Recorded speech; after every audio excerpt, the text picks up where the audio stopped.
Some years ago, when I was delivering training on special educational needs, someone said to me, "These training events are okay, but it's a bit like going to the cinema. It's a pleasurable enough experience, but it's not going to change my life."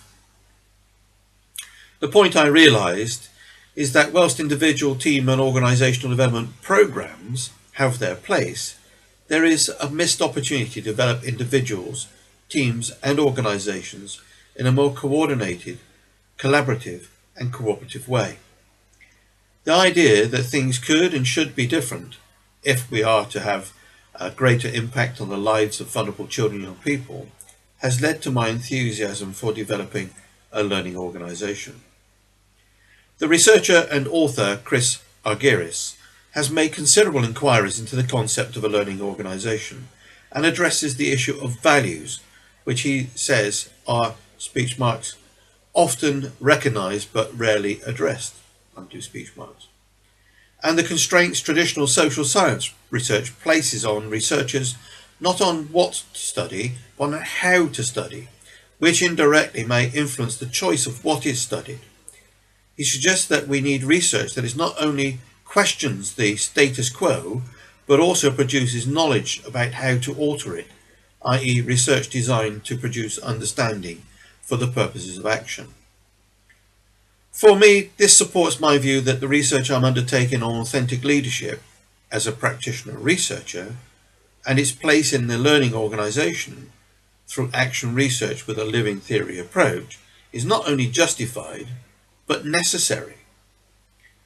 Within my vision for a learning organisation, my objective is to influence individuals and the collective towards the development of sustainable learning and, where possible, promote development of the service through strengthening the educational principles of preventing educational failure, i.e. through the sharing, development and reaffirmation of our individual and organisational values.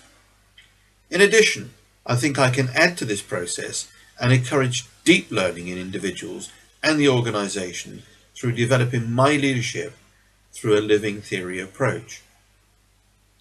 As a practitioner researcher, I am aiming to support change in my part of the organisation by adopting the principles of a learning organisation.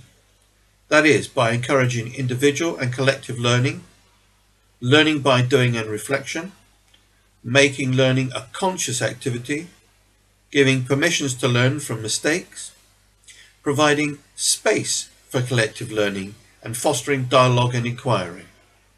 In adopting these principles and demonstrating changes in behaviour, I believe we can start to call ourselves a learning organisation through an action research living theory approach to exploring my leadership.